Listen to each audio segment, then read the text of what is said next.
Sud Radio, le 10h midi, mettez-vous d'accord, Christine Bouillot. Mettons-nous d'accord, aujourd'hui, 1er février, c'est une année bissextile, donc ce mois de février va être un peu plus long pour négocier peut-être sur la crise agricole. Que va-t-il se passer? Est-ce qu'il y aura un risque de contagion ou pas? Tous les regards aujourd'hui sont tournés vers Bruxelles. Mercosur, les normes, les jachères. Alors qui va gagner ce bras de fer qui, semble-t-il, commence à s'éterniser et fatiguer aussi sur les barrages routiers avec cette tension hier soir qui est montée d'un cran du côté de Rungis. On va parler également de la fronde des profs. Aujourd'hui, ils sont dans la rue, ils sont nombreux à être en grève et des manifestations sont prévues également. Et il y aura du monde certainement sous les fenêtres de la nouvelle ministre de l'Éducation nationale, Émilie Oudéa-Castéra, qui n'en finit plus d'avoir des polémiques qui la poursuivent. Qu'est-ce que j'ai dit, Émilie? Oui, Émilie, c'est AOC. C'est AOC, oui. Émilie, c'est peut-être la prochaine, mais là, c'est Amélie. Et ça serait qui si c'est Émilie? Ah bah je sais pas. Allez, on va en reparler tous ensemble évidemment. Et vous l'avez entendu, c'est Jérôme Nubu qui est là, membre du pôle ID chez Horizon. Jean-Baptiste Moreau, bonjour Jean-Baptiste, ancien député, ancien agriculteur, consultant indépendant qui est en ligne directe dans les coulisses des négociations à Bruxelles. Ouais, à Bruxelles, à Paris surtout, et il essaye de faire ce qu'il peut, comme il peut à la place qu'il a. Bon, on va y revenir. Brice Nkonda, bonjour Brice, chef d'entreprise, coordinateur du collectif Les Voix des quartiers impopulaires, et Christelle Nias. Bonjour Christelle. Bonjour. Merci d'être là, conseillère municipale à Villeneuve-Saint-Georges. Alors parmi tous ces sujets qu'on va évoquer avec vous dans un instant, on va commencer par le tour de table des coups de cœur et des coups de gueule, et on va prendre une bouffée de sourire, Jérôme, avec un coup de cœur. Bouffée de sourire, oui et non, parce que c'est un sujet qui est quand même très compliqué, c'est le sujet du cancer. Donc si vous voulez, bouffée de sourire, oui, disons que c'est un coup de cœur. Voilà. Allez, on rembobine. Voilà, bon.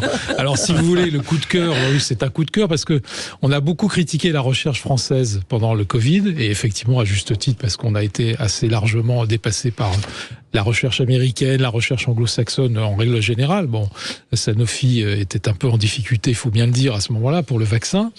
Et il y a une enquête qui vient d'être faite par l'Office européen des brevets, donc qui est une instance assez sérieuse, et qui nous met en 3e position européenne sur les brevets contre le cancer.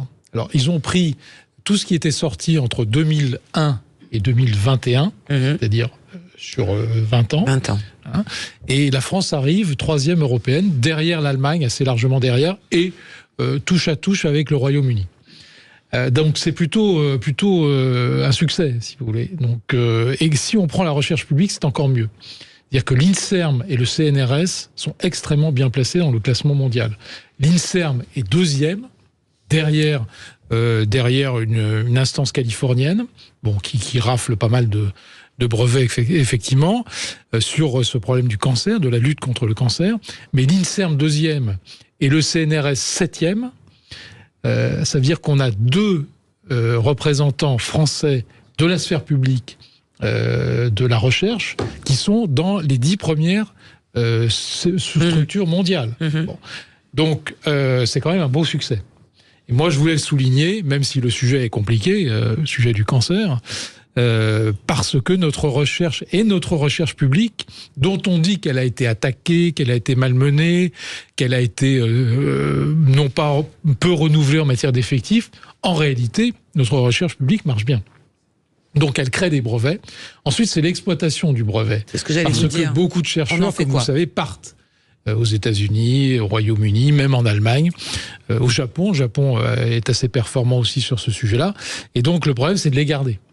Mais en matière d'émission des brevets, c'est ce que je voulais souligner ce matin, nous sommes très très bien placés sur la recherche contre le cancer, qui est quand même la maladie du siècle, et du siècle qui va venir également.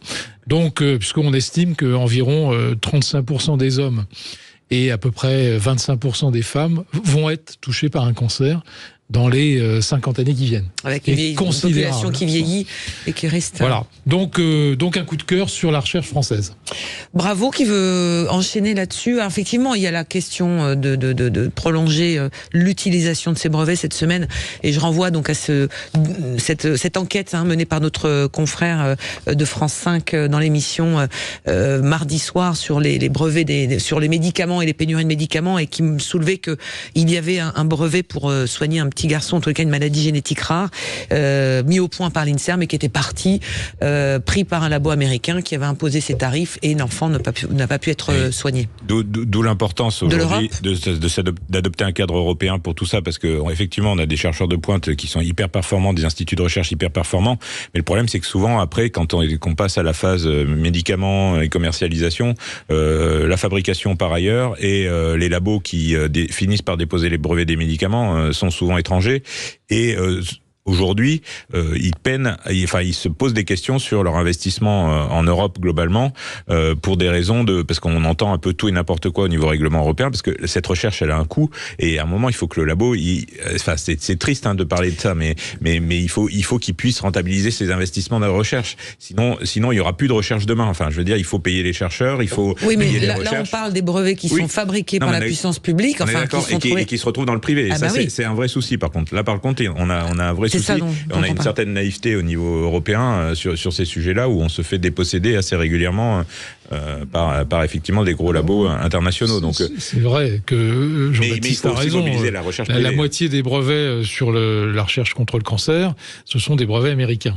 Oui. Et c'est pas la sphère publique. Non. C'est la sphère universitaire. Et la sphère universitaire aux États-Unis, elle est semi-publique, semi-privée, mais surtout financement privé. Donc effectivement, on doit renforcer la recherche européenne, c'est clair. Oui, avec aussi, et on entend, Jérôme, il ne faut pas l'omettre, aussi les chercheurs et tous ceux qui travaillent dans la recherche qui disent qu'il nous faut plus de moyens et encore plus. Quand vous êtes payé par une université américaine, vous gagnez 2 fois plus qu'en France. Le dernier prix Nobel de Emmanuelle Charpentier, elle est française, mais elle bosse aux États-Unis dans une université. Elle a découvert la méthode CRISP, qui est une méthode révolutionnaire de sélection, voilà. Donc, qui va déboucher sur de la thérapie génique et des tas de choses. Sauf que ça s'est pas fait en France parce qu'elle a trouvé des moyens ailleurs qu'en France. Allez, Jean-Baptiste, on va vous entendre dans un instant. Le coup de cœur et on redescend. Sur le terrain, Christelle. Sur le terrain, on est bien d'accord. Quoique. Oui, c'est vrai. C'est un coup de cœur qui est très très local et en même temps qui renvoie peut-être à l'actualité du moment, à la fois sur les questions en pleine crise agricole et crise de l'éducation nationale. Moi, c'est un coup de cœur pour les élèves du collège Pierre Brossolette à Villeneuve-Saint-Georges qui ont monté une classe de SECPA. Faut bien le noter parce que voilà, ça aussi c'est très important dans le projet. Qui ont monté un projet de conserverie. Donc ils sont allés voir. Alors, il faut aussi préciser que le Val-de-Marne, c'est un des derniers départements de petite couronne à avoir des terres agricoles qu'on protège très très lourdement chez nous. On a fait des périmètres de protection. Et donc, nos enfants du collège sont allés rencontrer les agriculteurs, donc nos enfants des villes, sont allés rencontrer les agriculteurs du plateau Briard pour découvrir le travail de la terre et monter un projet de conserverie. Donc, ils ont créé les recettes. Dans une micro-entreprise, ils ont créé des conserves, donc ils sont très bonnes au demeurant. Et ils ont réussi à les vendre dans des épiceries fines à nos gens ailleurs sur le Val-de-Marne. Donc, je tenais vraiment à le bon sens qui vient du terrain. Donc, c'est un projet qui coche toutes les cases puisqu'on est sur la notion de circuit court, des produits de bonne qualité qui sont à côté de chez nous et tout ça en travaillant avec des jeunes qui viennent des quartiers populaires qu'on aurait tendance à vouloir stigmatiser alors qu'ils ont fait un projet qui est absolument magnifique et que je soutiens et que je continue de soutenir. Ouais, et ça s'appelle comment si certains se veulent les trouver? Biosolette. Allez. Biosolette. C'est dommage, on n'en a pas aujourd'hui. On va commencer à se la prochaine fois.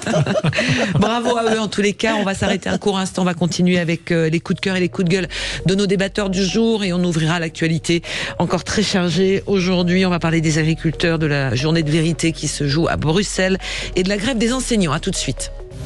Des traboules de la Croix-Rousse à Saint-Georges, de la Pardieu au quartier des Pentes, de la place des Jacobins aux rives de la Saône, depuis le sommet de Fourvière, Sud Radio rayonne désormais à Lyon et le Grand Lyon sur 105.8. Connectez-vous aussi avec l'appli Sud Radio et parlons vrai. Sud Radio, le 10h midi, mettez-vous d'accord, Christine Bouillot. Et la colère des agriculteurs peut-elle être éteinte, en tous les cas soulagée aujourd'hui alors que tous les regards sont tournés vers Bruxelles? Les tracteurs vont-ils rentrer dans Paris? Est-ce que les blocages vont se poursuivre? Bref, quelle suite aujourd'hui à cette mobilisation du monde agricole? On va y revenir dans un instant avec nos 4 débatteurs. On reviendra également sur le vent de fronde au sein de l'éducation nationale avec cette première grève des professeurs et des enseignants contre leur ministre de tutelle.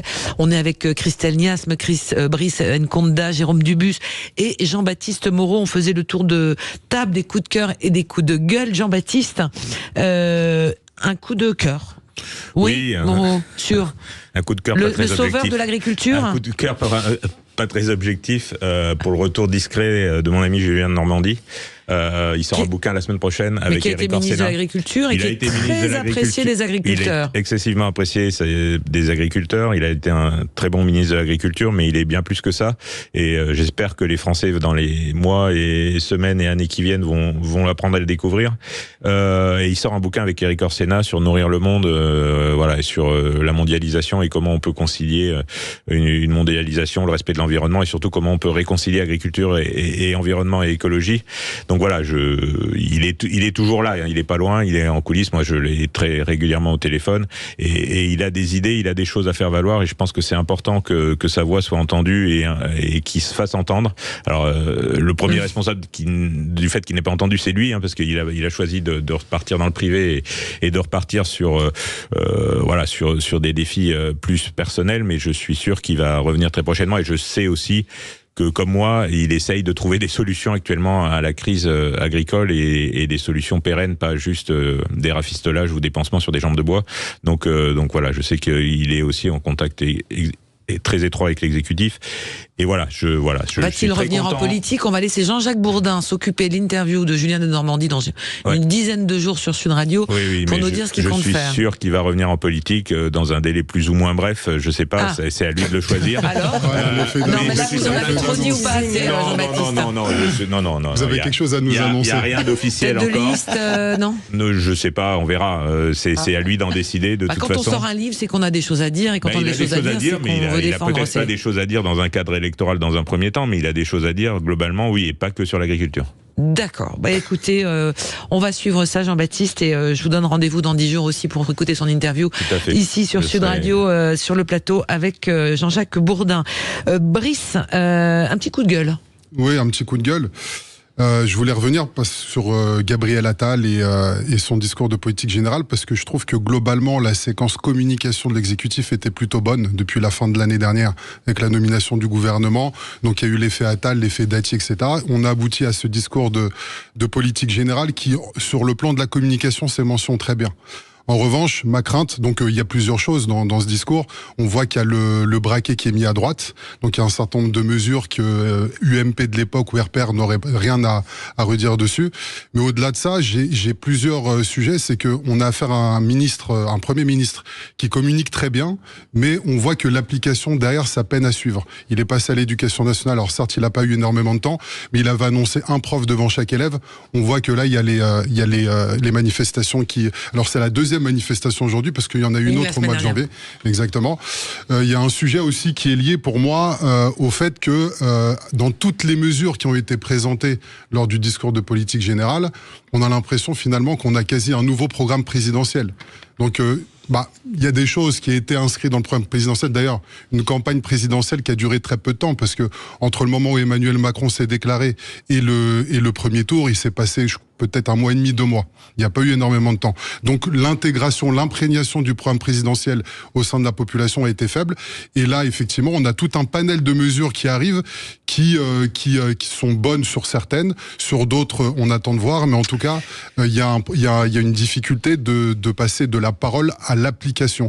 Parce que derrière, il y a la colère qui gronde dans tout un tas de secteurs. Et ce dont les gens ont besoin, c'est de l'application réelle des mesures pour pas qu'on tombe aux extrêmes, que ce soit extrême gauche ou extrême droite. Avec alors Jérôme. Non, mais le problème de la nomination de Gabriel Attal, qui est quelqu'un d'extrêmement brillant, ça, il n'y a pas de souci sur ce sujet, qui manie la communication de manière très très remarquable et très professionnelle. Le problème, c'est que ça ne résout pas le sujet essentiel de ce quinquennat, qui est l'absence de majorité à l'Assemblée nationale. Bon, alors moi, depuis 2022, je dis qu'il faut une alliance négocier un programme de gouvernement. Je suis pas le seul d'ailleurs. Un ancien président de la République le dit aussi, qui a une certaine influence visiblement. Et il faut un programme de gouvernement. Ça ne change rien. Vous pouvez mettre Tartampion à Matignon. Si vous n'avez pas de majorité à l'Assemblée nationale, il y a un certain nombre de choses que vous ne pourrez pas faire. Du coup, question, comment va-t-il faire pour faire appliquer ces mesures ? Je prends de l'aide médicale d'État. Par voie réglementaire. Dont on a promis, paraît-il, par une lettre de Madame Borne, l'ex-Premier ministre, au président de LR, on lui a promis, visiblement, une réforme de l'aide médicale d'État. Bon, on sait bien que ça va crisper. Et annonce de Gabriel Attal, on va passer par la voie réglementaire. Ok, très bien, mais ça veut dire que par la voie réglementaire, on n'ira pas jusqu'au bout. Parce qu'il n'y a que par la loi, je prends ce sujet, mais il y en a d'autres, où on peut aller jusqu'au bout. Et tant que vous n'aurez pas une alliance en bonne et due forme sur un programme de gouvernement, et j'ai pas l'impression que les gens le veulent, de part et d'autre d'ailleurs, les torts sont partagés vraisemblablement, comme souvent, j'ai pas l'impression qu'on aille vers ça, mais vous ne pourrez pas avancer, c'est assez clair. Mais alors, que va-t-on faire du catalogue de mesures qui ont été un certain nombre peuvent passer par décret, par la voie réglementaire, voilà. Bon. Voilà, il y a déjà un problème technique de base. Non, mais il y a un problème de majorité. De majorité. Il y a un problème de majorité fondamentale. Au-delà de la notion de majorité, je me pose la question. On a quand même le projet de loi immigration qui a fait consensus auprès de l'Assemblée nationale et après du Sénat, et on nous a promis de la faire basculer et de la lessiver au Conseil constitutionnel, ce qui a été le cas. Donc on a quand même un gouvernement qui aussi prend des décisions en dehors de ce que la population souhaite et impose des mesures. C'est le Conseil constitutionnel qui a pris la décision là. Enfin, je veux dire, mais ça nous avait été annoncé au préalable. Oui, le parlementaire, il peut faire la loi, mais il fait la loi dans le cadre constitutionnel, et heureusement, ça évite quand même bien souvent de dériver vers d'autres systèmes politiques qui seraient beaucoup plus dangereux. Le Conseil constitutionnel est un garde-fou. Les oppositions le saisissent quasiment à chaque projet de loi. Donc, il a été saisi suite à la loi immigration. C'est totalement illogique, quand bien même ce soit le président qui l'ait fait. Enfin, je veux dire, les oppositions n'hésitent pas à le faire à chaque projet de loi. Mais la loi immigration, c'est typiquement le résultat de l'absence de majorité. Qu'est-ce que vous voulez ? Il y a une espèce d'alliance ponctuelle sur ce texte en disant on va prendre un certain nombre de propositions de LR pour avoir leur voix à l'Assemblée nationale et faire passer le texte. Mais ces propositions de LR, je suis désolé, elles n'ont pas été passées au crible du Conseil d'État, puisque précisément elles sont arrivées en commission mixte paritaire et donc elles n'ont pas eu le temps de passer en Conseil d'État. Total, un tiers de la loi retoquée. Bon, qu'est-ce que vous voulez que je vous dise ? Surtout les dispositions LR, il faut le dire. Parce que le cœur de la loi immigration, c'est là où on peut imaginer. Le cœur de la loi était passé au Conseil d'État. Oui, et donc il avait été validé. Donc il avait été validé juridiquement. C'est là où on peut imaginer qu'il y a une manœuvre politique qui est quand même assez. Mais c'est pas une manœuvre politique, c'est une absence de majorité. Encore une fois, si on avait une majorité en clair et bonne, avec un accord de gouvernement et un pacte de gouvernement très solide, on n'arriverait pas à ce genre de choses. Et heureusement que le Conseil constitutionnel est là pour faire respecter le cadre constitutionnel. Enfin, je veux dire, la Constitution, c'est pas rien, c'est pas juste un bout de papier, et on peut pas faire n'importe quoi par pure démagogie et populisme. Heureusement, le législateur n'a pas les pleins pouvoirs de faire tout et n'importe quoi, parce que sinon, ça s'appelle plus un régime démocratique, un régime libéral. Brice n'est pas d'accord. Non, mais on pourra en débattre longtemps. Est-ce que le Conseil constitutionnel est politisé ou non ? Voilà. En général, ce qu'on voit dans les débats, c'est que quand ça ne nous arrange pas, il est politisé. Voilà, c'est politisé. Oui, moi, je me souviens des cris d'orfraie qui avaient été poussés par la majorité socialiste en 80, quand le Conseil constitutionnel avait annulé une partie des lois sur les nationalisations. Ouais. Là, on a l'impression qu'on a la même chose du côté LR. De l'autre côté, ouais. Alors, c'est plus le Parti socialiste, c'est LR. Bon, qu'est-ce que vous voulez ? Voilà. Quand ça gêne, effectivement, on dit que c'est politisé. Alors, si vous voulez bien, Christelle, Brice, Jérôme et Jean, Jean-Baptiste, on va faire dans un instant, on va faire la coupure de pub dans un instant et on va tourner nos regards vers Bruxelles. Alors les dernières infos qui viennent de tomber, c'est que le président du MEDEF français, Patrick Martin, se dit pour un accord entre l'Union européenne et le Mercosur, qu'une statue a été brûlée à Bruxelles où a déboulé un certain Viktor Orban qui s'est affiché aux côtés des agriculteurs. Côté français, les 79 gardés à vue, c'est ce qu'annonce le procureur de Créteil, ont été levés, ils ont tous été libérés, a fait savoir le parquet. Une mobilisation se met aussi en place du côté du Portugal. Et enfin, dernière info, on aura tout à l'heure, selon les informations fournies par Matignon, une prise de parole, une conférence de presse de Gabriel Attal à la mi-journée en présence de Marc Fesneau, ministre de l'Agriculture, de Bruno Le Maire, ministre de l'Économie, et Christophe Béchu de la Transition écologique. On doit dévoiler, nous dit-on, des mesures destinées à apaiser la colère du monde agricole. Oui, mais lesquelles ? On voit ça dans un instant avec vous quatre. À tout de suite. Sud Radio, votre attention est notre plus belle récompense. Je voulais vous remercier d'exister. Parce que vous êtes vraiment la seule radio que j'écoute et vous êtes quasiment les seuls à faire véritablement votre métier de journaliste. Sud Radio, 10h midi, mettez-vous d'accord, Christine Bouillot. Vous réagissez aussi sur les réseaux sociaux, vous débattez entre vous également. On est en compagnie de Christelle Niasme, conseillère municipale à Villeneuve-Saint-Georges, Brice Nkonda, chef d'entreprise et coordinateur du collectif Les Voix des quartiers impopulaires, Jérôme Dubu, membre du pôle ID d'Horizon, et puis Jean-Baptiste Moreau, ancien député, ancien agriculteur et consultant indépendant. Alors, je suis obligée de commencer par vous, Jean-Baptiste Moreau. Donc, on annonce une conférence de presse de Gabriel Attal sur les questions et dossiers agricoles, et Matignon fait savoir qu'il est entouré donc de ces 3 ministres de l'agriculture, de l'économie et de l'écologie pour faire des annonces sur cette colère destinée à apaiser, nous dit-on, la colère agricole. Qu'est-ce qu'il peut annoncer? Vous avez des petites infos? Alors, allez, Jean-Baptiste. Non, mais il y a eu des discussions jusque très tard hier soir et cette nuit avec les représentants du syndicat majoritaire agricole. Donc voilà, il y a eu certainement des accords de passer pour qu'il y ait des annonces ce matin. Il y a eu des annonces déjà vendredi dernier sur un certain nombre de normes, sur le GNR, sur les premières revendications qui s'étaient fait jour lors des premiers blocages dans le sud-ouest. Aujourd'hui, il va y avoir, on a vu hier qu'il y avait des négociations sur les jachères notamment qui étaient bien avancées, puisque Ursula von der Leyen a annoncé la dérogation sur les jachères des 4% qui était actée pour cette année, mais c'est de longue lutte parce que ça fait un an qu'on en parle. Repoussé à 2025. C'est pour un an effectivement, donc il va falloir. C'est pour ça que il y a un certain nombre de normes, il y a un certain nombre d'annonces sur des normes environnementales et sur des assouplissements qui vont avoir lieu, c'est certain. Il y a un certain nombre d'aides à la trésorerie notamment qui sont en discussion vis-à-vis du monde de l'élevage qui est en grosse difficulté structurelle depuis des années. Et au-delà de ça, je pense qu'il va y avoir un certain nombre d'annonces sur le futur projet de loi d'orientation agricole qui était parti il y a un peu plus d'un an de 25 articles qui étaient assez généralistes, et au fur et à mesure des arbitrages interministériels, on devait annoncer à quelques jours près, juste avant le début des manifestations, ce projet de loi était descendu à 8 ou 9 articles très techniques et qui n'auraient absolument rien apporté ou pas grand-chose au monde agricole. Donc là, on est reparti sur des bases un peu plus solides. Le projet de loi d'orientation agricole, c'était un engagement du président de la République pendant la campagne de 2022, bien placé pour le savoir, puisque on l'avait travaillé notamment avec Julien de Normandie à l'époque dans le programme présidentiel. Donc il faut un vrai projet de loi d'orientation agricole, parce que là, c'est des mesures urgentes de court terme qui vont s'appliquer tout de suite, ce qui a été annoncé depuis vendredi et sans doute ce qui va être annoncé là tout de suite, mais ça ne remplace pas des mesures de plus long terme sur l'installation, sur la transmission des exploitations agricoles qui va devenir un vrai enfer. On a 50% des agriculteurs européens qui prennent leur retraite dans les 10 ans, donc et avec des exploitations qui sont aujourd'hui les plus rentables, qui sont devenues intransmissibles pour cause de fonctionnement des structures type GAEC et tout ça. Je vais pas rentrer dans le détail un peu technique et fiscal, mais on a un certain nombre de soucis dans la façon de transmettre les exploitations, avec des patrimoines qui coûtent une fortune et qui empêchent les jeunes hors cadre de s'installer.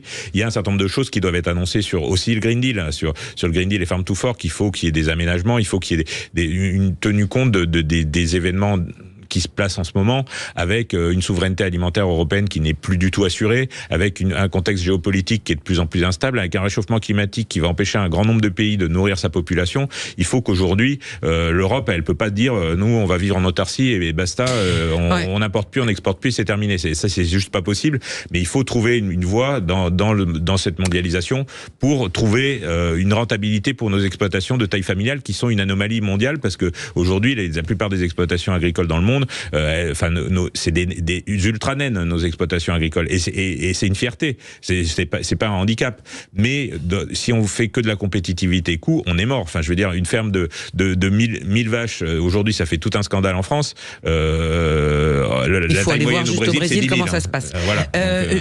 Et j'entends bien dans ce que vous dites, Jérôme, Brice et Christelle, vous pouvez bien évidemment analyser et nous aider à analyser tout ça. On sent bien que il va y avoir des annonces, il faut que ça soit du lourd en termes d'annonces pour éteindre l'incendie. Est-ce qu'on peut avoir, Jérôme, un risque de, j'allais pas dire de radicalisation, mais hier soir on a un peu craint le pire quand même du côté de Rungis, de la CIS. J'ai connu en tant que citoyen des crises agricoles qui sont allées beaucoup plus loin. Je me souviens être arrivé un matin dans les années 90 à la gare de Guingamp qui était totalement dévastée par des agriculteurs des Côtes-d'Armor. Alors ça s'appelait Côtes du Nord à l'époque. La gare était totalement dévastée. On n'en est pas là. On n'en est pas là. Il y a eu une intrusion d'un certain nombre d'agriculteurs à Rungis dans un entrepôt, si mes informations sont bonnes. Bon, ça s'est pas si mal passé que ça. Pour le moment, il n'y a pas de destruction. Il y a eu le siège de la MSA qui a été effectivement un petit peu endommagé. Voilà, mais pour le moment, il n'y a pas de destruction. D'ailleurs, Darmanin, et il a raison, Gérald Darmanin a mis les choses au point dès le début du conflit, en disant voilà la ligne rouge sur laquelle il ne faut pas dépasser, c'est le fait que l'économie française puisse continuer. D'ailleurs, le président du MEDEF en a parlé, et il a raison, l'économie française puisse continuer à fonctionner correctement. Si vous voulez, on a fait 1%... Elle fonctionne.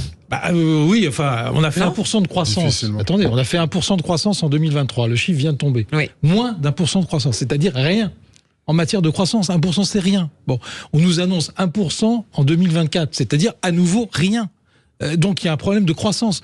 J'ai été un peu étonné, je vous le dis très clairement, bien que le soutenant, que Gabriel Attal n'ait pas parlé de la croissance française, qui est l'essentiel de notre affaire. Il a parlé d'industrie. Il a parlé de l'écologie. Écoutez, le choc de croissance, c'est ça dont il faut parler aujourd'hui. Je me souviens 1% 2023, 1% 2024, ça veut dire qu'on fait rien en croissance.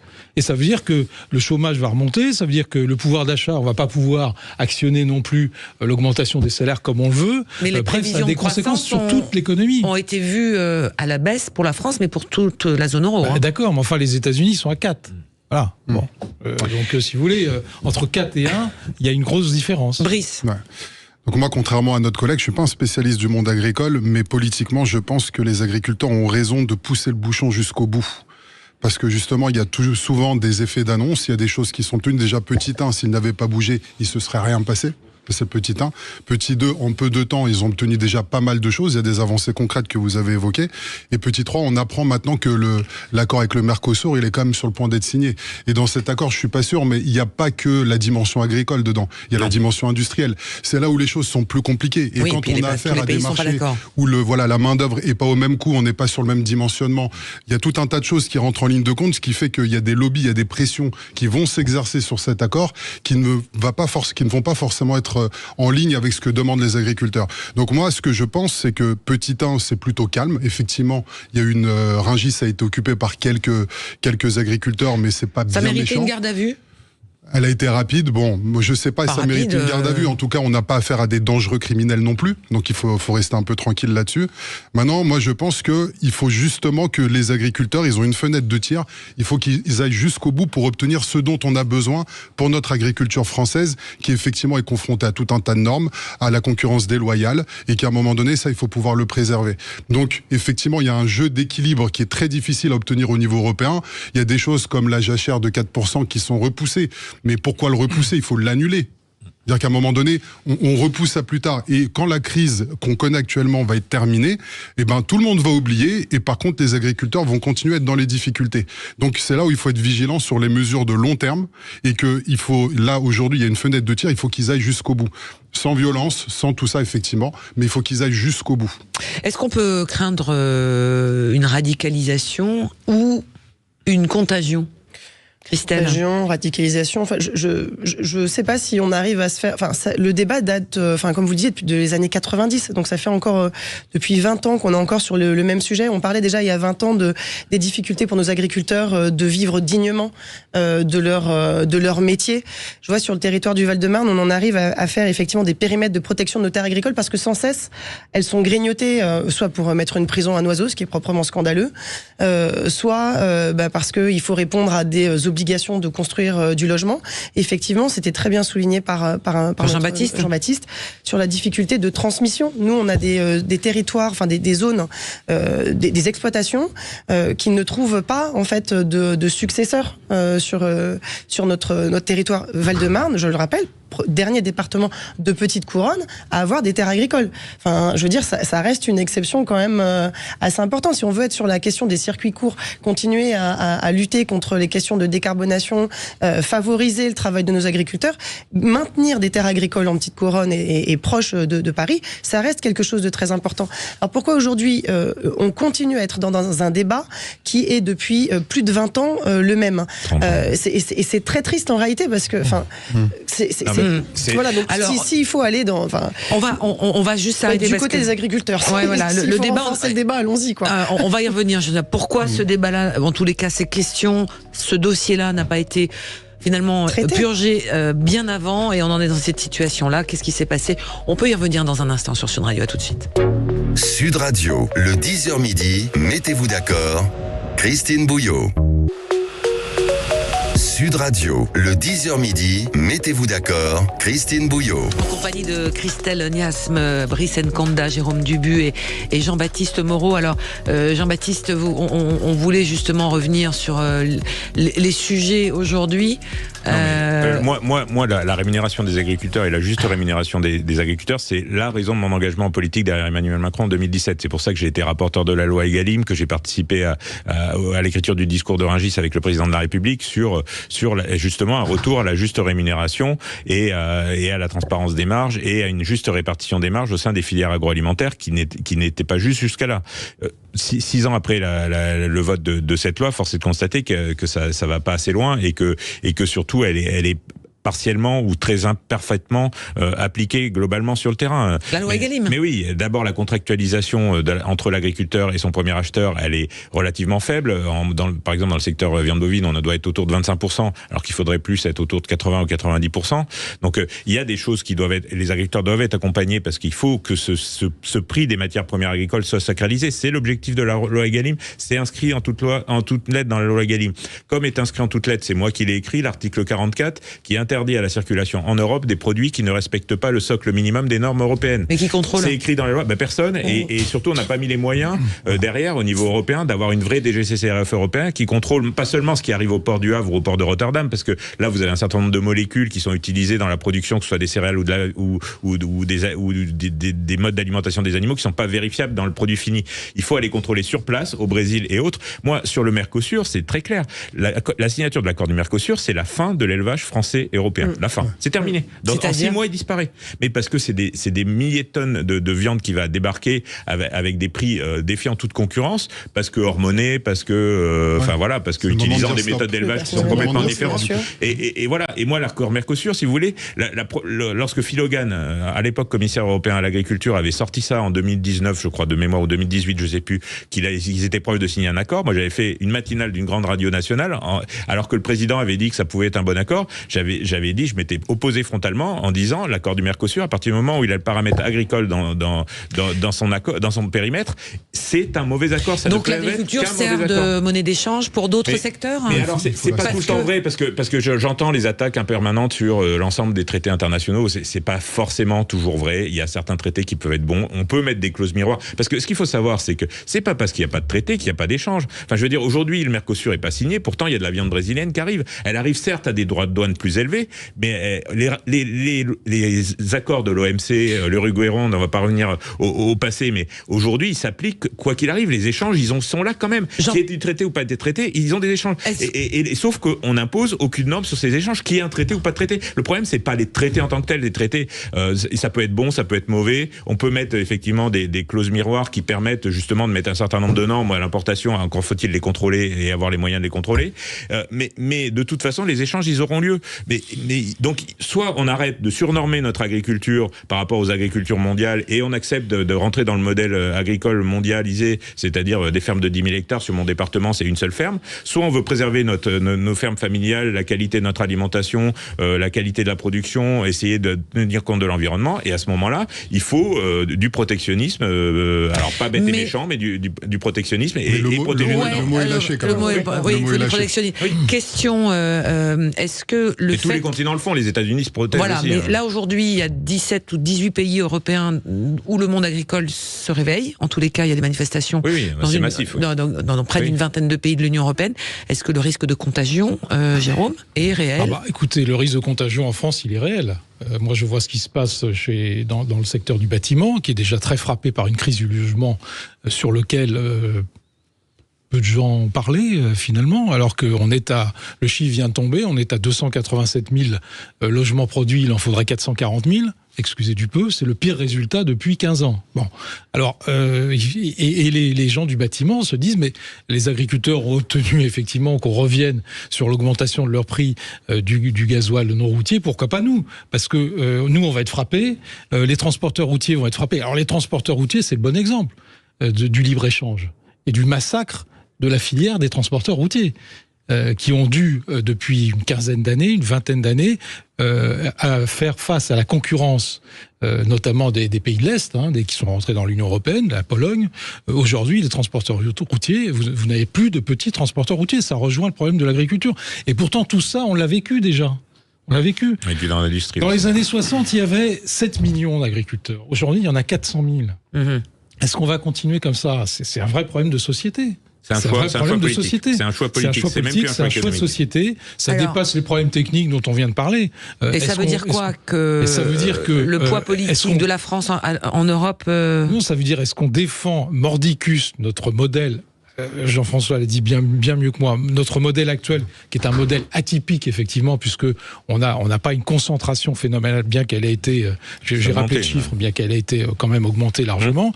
Ou est-ce qu'on laisse à volo? C'est clair. Moi, plusieurs choses. J'aime pas qu'on parle de radicalisation des agriculteurs parce que c'est ce qu'ils vivent qui est radical.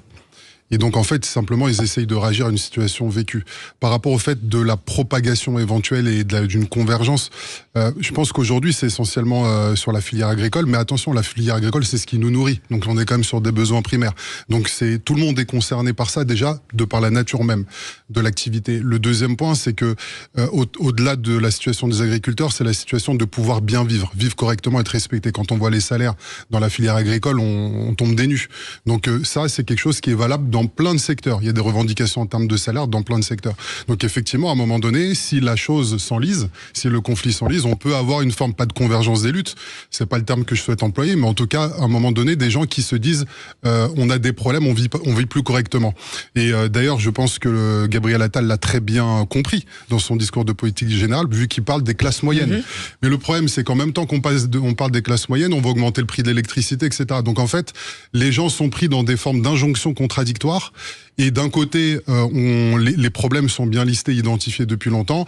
Et de l'autre côté, en fait, on a des demi-solutions, des mesurettes qui font qu'on va pas attaquer le structurel, on va faire du conjoncturel. Là, typiquement, pour les agriculteurs, l'accord du Mercosur, il faut sortir la filière agricole du sujet. Autrement, elle va pas survivre, comme l'a dit notre... Oui, mais regardez, l'affaire du gasoil non routier, enfin, il faut quand même pas être grand clair pour considérer que ça a été fait pourtant. Chez les transporteurs routiers et dans les entreprises de bâtiments, ça va pas se passer comme ça. Mais je vous renvoie la question. Évident. Pourquoi les Gilets jaunes ont démarré exactement sur le même sujet? Oui, enfin, les revendications n'étaient pas tout à fait les mêmes. Non, mais là, ça a démarré sur le même sujet, celui du gasoil. On commence par dire, on va augmenter, tout en sachant très bien que ça va mécontenter un certain nombre de professions essentielles pour l'économie française. Ensuite, on dit, ah ben non, les agriculteurs sont sortis, donc on va le retirer pour les agriculteurs, mais demain, les transporteurs routiers vont se mettre en grève. Enfin, il faut pas quand même être grand clair pour considérer ça. On a supprimé la hausse, mais rien ne dit qu'elle peut pas revenir à un autre moment, et que ça, il n'y a rien de pérenne dedans. On dit juste qu'on va pas... supprimer pour un an. Pour un an. Mais elle n'est pas enterrée pour d'autres professions. Sur les risques de contagion, alors peut-être pas de radicalisation, mais sur les risques de contagion aux autres, est-ce que l'autre caillou dans la chaussure du gouvernement, c'est la popularité de ce mouvement des agriculteurs qui ne faiblit pas?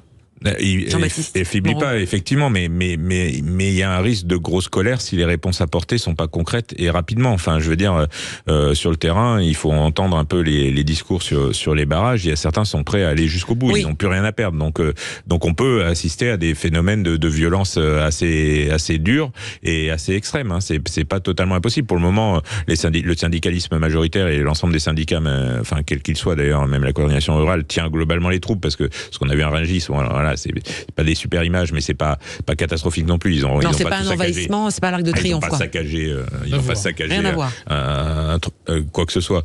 Donc voilà, mais pour le moment c'est tenu. Mais est-ce que ça sera tenu jusqu'au bout s'il n'y a pas des réponses rapides? Je suis pas sûr, parce qu'il y a vraiment un sentiment de désespérance. Et le monde agricole, on sait, enfin voilà, des gens qui ont plus rien à perdre, où leur famille est en danger. Est-ce qu'il faudrait quand même pas, par exemple, laisser les agriculteurs rentrer dans Paris pour faire un tour, s'installer, dans un lieu délimité, histoire que symboliquement, ça fasse retomber la pression pour débloquer. Ouais, non, je pense que la pression, là, elle a déjà pas mal. Enfin, ça changera rien du tout. Voilà, aujourd'hui, je pense que médiatiquement, ils ont fait des choses très intéressantes et les barrages, voilà, ça a mobilisé massivement. Et là, ce qui se passe à Bruxelles aussi, c'est très fort, hein, avec une convergence de beaucoup de pays européens. C'est bien que le problème, il n'est pas que franco-français. C'est un modèle agricole européen que les gens ils viennent défendre, que ce soit les Allemands, les Belges, les Italiens, les Espagnols, les Polonais. Et personne à la Commission européenne n'avait vu venir la fronde. Que la Commission européenne soit déconnectée, ça va pas surprendre grand monde globalement. Je veux dire, mais si, mais bien sûr qu'on est nombreux à avoir alerté. Moi, enfin, ça fait depuis 2017, je me suis engagé pour ça. Enfin, je veux dire, je découvre pas le truc maintenant, et c'est pas que maintenant. Alors, parfois, on m'a accusé d'être toujours d'être le porteur des mauvaises nouvelles et de voir toujours des choses en noir, mais ça fait longtemps que j'alerte sur une colère qui rumine dans les campagnes depuis des années et des années, et que un jour ça peut exploser. Alors, au moment des Gilets jaunes, beaucoup qui craignaient que les mondes agricoles rejoignent, mais c'était trop hétérogène comme revendication. Et puis c'est des gens qui portent la valeur travail en eux, les agriculteurs. Ils veulent pas moins de travail, ils veulent pouvoir travailler librement et pouvoir être des entrepreneurs et faire leur choix sans avoir de contraintes extérieures anti-économiques qui viennent leur encombrer leur activité tous les 3-4 matins et passer un tiers de leur temps dans les papiers. C'est pas pour ça qu'ils s'engagent en agriculture. Déjà, s'ils pouvaient vivre juste de leurs revenus, même s'il y avait des contraintes, je pense que ça leur suffit. Ouais, mais il y a pas que. Ils sont là pour produire. Hein. Ils sont pas là juste pour être des jardiniers de l'espace. Ils sont là pour produire l'alimentation pour leurs concitoyens. Donc c'est aussi une perte de sens du métier quand on leur explique qu'ils sont là juste pour tailler des haies ou pour entretenir un paysage. Jérôme Dubu. Oui, moi, ce que je regarde, mais du point de vue du citoyen, parce que je suis pas un spécialiste du monde agricole, même si mes parents étaient dans ce secteur en exploitant des coopératives, j'ai vu un phénomène de concentration énorme. J'ai cité les chiffres des agriculteurs. Les coopératives, c'est un système ultra centralisé. La grande distribution est devenue un système ultra centralisé. Donc on a des oligopoles, il faut bien le dire, qui contrôlent l'économie agricole. Et je suis frappé par le fait que petit à petit, d'abord, on perd des parts de marché sur un certain nombre de secteurs. Alors il y a des secteurs qui se portent bien, la viticulture plus ou moins bien, les fromages ça s'exporte très bien, il y en a d'autres où ça va très très mal. La viticulture, tout le monde ne va pas bien. Hein. Non, dans le sud-ouest, c'est dans une situation catastrophique. Dans le Bordelais, voilà. Ils ont beaucoup trop étendu les vignobles, et aujourd'hui, mais Bourgogne, parce que les surfaces sont très limitées, la production reste limitée et reste limitée. Très très haute qualité. Mais si vous voulez, il y a un certain nombre de secteurs où on est maintenant déficitaire. Et notre industrie agroalimentaire a pris des chocs terribles. A pris des chocs très très terribles. Malgré ce phénomène de concentration, alors on dit qu'on n'est pas assez compétitif. Moi je veux bien, enfin, ça veut dire qu'il faut 100 000 agriculteurs pour être compétitif. La grande distribution a surtout bouffé une bonne partie de la marge aussi de l'industrie agroalimentaire. Voilà, faut pas l'oublier. Et pour terminer la boucle, petit message pour vous, Jean-Baptiste Moreau, Thierry Cotillard, le patron, le président du groupement des mousquetaires, qui dit la loi Egalim ne marche pas. Oui, d'accord. Oui, j'ai vu aussi qu'il demandait la transparence des industries agroalimentaires. Je suis OK. Moi, c'est la loi Egalim 2 qui impose la transparence. Mais à ce moment-là, on va imposer aussi la transparence au montage financier de la grande distribution et au montage surtout foncier de la grande distribution et au montage financier avec les centrales d'achat internationales. Moi, je suis OK, mais on va la transparence jusqu'au bout parce que c'est un peu facile de se présenter en chevalier blanc du consommateur quand son principale préoccupation, c'est son pouvoir d'achat à soi et pas celui ni des consommateurs ni des agriculteurs. Voilà, ça c'est dit. On va refermer le dossier agricole parce qu'il nous reste un petit quart d'heure. On va s'arrêter un court instant et on va parler de cette grogne du monde de l'éducation nationale avec une nouvelle ministre aux manettes qui n'en finit plus d'avoir des affaires qui la poursuivent quelque part, si on peut dire les choses ainsi. À tout de suite. Sud Radio, le 10h midi, mettez-vous d'accord. Christine Bouillot. Bonjour. Sud Radio, le 10h midi, mettez-vous d'accord, Christine Bouillot. Avec Jean-Baptiste Moreau, Jérôme Dubu, Brice Nkonda et Christelle Niasme. Alors on referme le chapitre de l'agriculture, mais il continuera bien évidemment tout au long de la journée sur les émissions et les rendez-vous d'infos de Sud Radio. On va s'intéresser à l'autre grogne qui monte aujourd'hui, c'est la grève des enseignants. Aujourd'hui, ils sont appelés à cesser effectivement, je crois qu'il y a 40% ou un petit peu plus, ça dépend des des secteurs, mais 40% de grévistes sur l'ensemble du territoire dans le premier degré. On monte même jusqu'à 65% du côté de Paris, 50% dans le Val-de-Marne. Donc c'est quand même un mouvement relativement important, et surtout c'est un message adressé à la nouvelle ministre de l'Éducation nationale, Émilie Oudéa-Castéra. Christelle, alors on disait tout à l'heure, les agriculteurs sont habitués finalement, on était habitués à avoir des grognes de temps en temps, et les enseignants aussi, mais est-ce que là, cette fois, c'est plus que les autres fois ?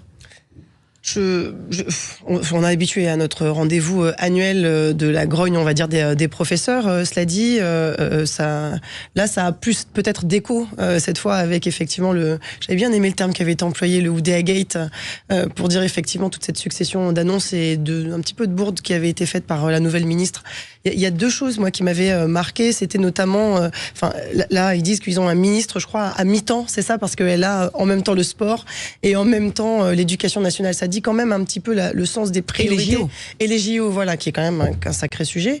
Et ça dit un peu le sens des priorités qu'on met sur les questions d'éducation nationale, alors que ça fait quand même, c'est toujours les mêmes. C'est comme sur les questions d'agriculture, les mêmes revendications qui viennent. On manque effectivement d'enseignants. Alors on avait pallié à un moment donné en faisant des profs en 4 jours. On manque d'enseignants dans les écoles, il manque des heures. On a une qualité de l'enseignement aussi qui a baissé. Moi, il y a deux choses qui m'ont vraiment choquée dans les réformes proposées. Je crois qu'on nous propose de rassembler les élèves en très grosse difficulté et de les faire classes de niveau. Des classes de niveau. En collège. C'est la fin du collège unique. Voilà, enfin, des classes de niveau, on a déjà des zones avec des très grosses difficultés. Il y a déjà des classes de niveau, parce qu'il y a des sections qui sont réservées. J'ai envie de dire des établissements qui sont gangrénés par les difficultés structurelles, parce qu'on a des niveaux qui sont très différenciés en fonction des territoires. Donc à un moment donné, peut-être que la vraie question, c'est de redonner des heures, replacer le sens de l'enseignement en remettant les enseignements importants comme les mathématiques. Quelle drôle d'idée de supprimer les mathématiques et d'y revenir ensuite. Enfin, je veux dire, on est sur du saupoudrage à chaque fois. Donc là, la grogne, oui, mais on est encore sur chaque année. Peut-être qu'à un moment donné, il faut arrêter de faire du cosmétique. C'est ce qu'on dit à chaque fois sur les mesures qui sont proposées. Là, on rappelle quand même que les jours de grève ne sont pas payés pour les enseignants qui sont grévistes. Donc c'est pour ça aussi que maintenant, ça ne dure pas très longtemps aussi. Brice. Ouais, en fait, moi, je comprends pleinement la grogne enseignante, parce que leurs conditions de travail sont vraiment exécrables. Il y a des problèmes de remplacement dans toutes les écoles de France et de Navarre. On a des problèmes aussi, l'un des sujets, c'est l'acte 2 de l'école inclusive. L'école inclusive, c'est quoi? C'est une belle idée au départ d'inclure le handicap à l'école. Alors, après, la question qui se pose, c'est quel niveau de handicap on peut inclure? C'est-à-dire que dans une classe, quand on a 1, 2, 3, 4 personnes, 4 jeunes qui sont en situation de handicap et parfois de handicap lourd, non seulement ça pénalise ces jeunes qui sont pas forcément bien pris en charge, mais ça pénalise aussi tous les autres élèves et les enseignants. Et sans compter que les aidants, les accompagnants pour les enfants en situation de handicap, en fait, on n'a pas transposé, on a supprimé les instituts spécialisés comme les IME, et de l'autre côté, on a mis ces élèves-là dans l'école sans qu'il y ait le nombre d'accompagnants d'AESH en nombre suffisant. Donc l'un des sujets, c'est notamment ça, c'est avoir le nombre d'AESH qu'il faut, bien payé, bien considéré. Là, j'ai vu que Gabriel Attal, le Premier ministre, avait proposé à ce que les AESH accompagnent les jeunes pendant la pause du midi, mais on a un problème beaucoup plus profond. C'est le nombre et c'est combien ils sont payés. Donc, il y a un vrai sujet sur l'acte 2 de l'école inclusive. Quand on regarde les propositions qui sont faites par le gouvernement, en fait, on a le retour finalement à l'école d'avant. On a le port de l'uniforme, on a le redoublement, on a les classes de niveau, les fondamentaux, etc. Ok, très bien. Mais le sujet aujourd'hui, c'est pas que le retour à l'école d'avant. C'est comment on fait pour avoir des profs bien formés. Avant, on avait l'UFM. On aurait dû recréer l'UFM. Le problème qu'on a, c'est qu'on recrute aussi pas mal d'enseignants à Pôle emploi, il faut le savoir. C'est-à-dire qu'on les forme. Il y a beaucoup de vacataires. Il y a beaucoup de vacataires, mais vous pouvez être très bon dans votre domaine, avoir bac plus 10 et ne pas être un bon enseignant parce que vous n'avez pas la pédagogie. Non, mais ce que je veux dire, c'est que quand on parle de délabrement de l'école, il faut s'attaquer donc aux causes structurelles et pas conjoncturelles. Donc, il y a un certain nombre de choses qu'il faut rétablir parce que l'autorité manque, etc. Ok. Mais d'un autre côté, il faut voir que les mesures aujourd'hui qui sont prises, comme l'a dit Christelle, ce sont des mesures qui sont essentiellement cosmétiques. Est-ce que la ministre aujourd'hui, Jérôme, peut incarner la restauration de la confiance, la continuité de ce que avait fait et démarré Gabriel Attal aujourd'hui? Elle a encore une nouvelle polémique autour d'elle qui est sortie par Mediapart. C'est pas Gabriel Attal qui a démarré. je tiens, moi, à rendre hommage à M. Blanquer, qui a été un excellent ministre de l'Éducation nationale, et bientôt, dans quelques années... Les enseignants ne sont pas du même avis. Oui, peut-être, mais moi, je donne mon avis, et je vous dis que... c'est ce qui prouve qu'il est bon. Que Blanquer a été un excellent ministre de l'Éducation nationale, et l'histoire lui rendra hommage, j'en suis absolument persuadé. Pas sur le baccalauréat, par exemple. Peut-être pas sur le baccalauréat, encore que... Hommage, vous y allez un peu fort, quand même. Non, vous verrez. Il sera reconnu comme un excellent ministre de l'Éducation nationale dans quelques années. J'en suis absolument persuadé, et je veux bien prendre le pari. Bon, je passe Blanquer, je passe Attal, et je passe Oudéa Castéra. Moi, je crois que il y a quand même un problème dans ce pays, c'est qu'on croit qu'on va résoudre les problèmes dans la fonction publique, notamment en augmentant les effectifs. Bon, c'est pas vrai. C'est pas vrai. Je suis désolé. En augmentant les effectifs, on crée... Alors, il y a assez d'enseignants, vous dites. Attendez, d'abord, la démographie est en train de baisser. On ferme des classes. Ouais, dans certaines régions. Dans certaines régions, on ferme des classes. Premier point. Deuxième point, je veux bien qu'on réduise les effectifs dans les classes. Le dédoublement des classes dans les quartiers prioritaires de la ville a été un succès. Oui, mais ça n'a pas été prolongé. C'est très cosmétique. Bon. C'est bien, mais c'est cosmétique. Donc, je veux bien qu'effectivement, on baisse les effectifs dans les classes. C'est absolument indispensable. Mais est-ce que un jour ou l'autre, on va quand même s'interroger sur cette batterie d'effectifs dans l'éducation nationale qui est énorme? Aucun pays à même développement économique que la France n'a donc il y a trop des effectifs d'éducation nationale. Vous faites une vraie erreur d'interprétation là-dessus. Oui, mais je crois que... Je vais vous dire pourquoi. Oui, mais je crois qu'on peut, au lieu d'engager à tire-larigot, je crois qu'on peut former différemment. Et vous avez eu raison sur l'IUFM. Et je crois qu'on peut répartir différemment. Est-ce que ça a été une erreur de recruter à Bac+5 ? Je pense que vous faites une véritable erreur d'interprétation, parce qu'aujourd'hui, au niveau de l'éducation nationale, on a un problème quantitatif et qualitatif. On a les deux. Quantitatif parce qu'on manque de professeurs devant les élèves. C'était la promesse de Gabriel Attal, ex-ministre de l'Éducation nationale.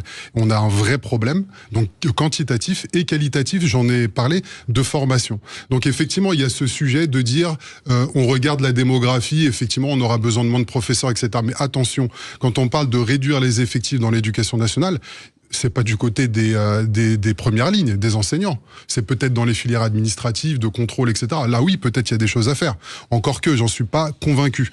Mais en ce qui concerne l'école, qui est la priorité numéro 1 de notre gouvernement, et je pense de la plupart d'entre nous, on a un vrai problème à la fois quantitatif et qualitatif. Jean-Baptiste, et pour terminer, Christelle. Non, puis ça se double d'un problème d'aménagement du territoire, parce que la carte scolaire est sortie la semaine dernière, et je peux vous dire que sur un département comme le mien, où il y a un grand nombre d'élèves en moins à chaque rentrée, parce que il y a une natalité qui est relativement faible, les fermetures de classes, c'est un psychodrame permanent, et je peux vous dire que voilà, les enfants qui font 20 ou 25 bornes pour aller à l'école, ça devient compliqué à justifier. Oui. Alors on comprend les soucis d'effectifs, et de fait on peut pas mettre un instit devant 5 élèves, mais il va falloir se poser sérieusement des questions sur concilier l'éducation nationale et l'aménagement du territoire, parce que l'égalité des chances pour le moment elle est à peu près préservée, mais il n'y a pas que dans les quartiers qu'elle risque d'être menacée dans les années qui viennent. La question, Christelle. D'accord sur la question de l'égalité des chances. Moi, mais il y a trop de profs. C'est une grosse revendication ? Dans ce cas-là, ouais, ok, sur la notion de répartition, effectivement, parce que il y a des étudier dans une zone prioritaire, c'est pas la même chose que, enfin, avoir un effectif de 22 élèves dans une zone prioritaire et une zone qui est plus favorisée, c'est pas la même chose. On a besoin de plus de professeurs chez nous qui ne sont jamais remplacés. On passe toujours en dernier. Ça, c'est une réalité aussi. On est de toute façon pas des zones prioritaires. Donc oui, on a moins de professeurs. Oui, peut-être que si on estime qu'il y en a suffisamment sur le territoire, il faut peut-être cibler les zones qui sont carencées. Moi, le problème quantitatif me paraît une véritable équité. Surévalué. Donc, dans ce cas-là, il y a juste les parents qui répartition vous sur le écoutent territoire. apprécieront, parce que... On en a besoin chez nous. Non, mais on en a réellement besoin. Et 22 élèves chez nous, c'est pas aussi simple de les éduquer qu'une zone plus favorisée. Manifestation cet après-midi, donc devant le ministère de l'Éducation nationale, des enseignants, ça sera à suivre. Merci à tous les 4 pour ce débat aujourd'hui. Et on continue avec l'info. Et juste après l'info de midi, vous retrouvez André Berkoff. Bon appétit. À demain. De Marseille à Bordeaux, de Montpellier à Paris ou à Toulouse, Sud Radio, Parlons Vrai arrive dans le joyau de la région Auvergne-Rhône-Alpes. Depuis le sommet de Fourvière, Sud Radio rayonne désormais à Lyon et le Grand Lyon sur 105.8. Connectez-vous aussi avec l'appli Sud Radio et Parlons Vrai.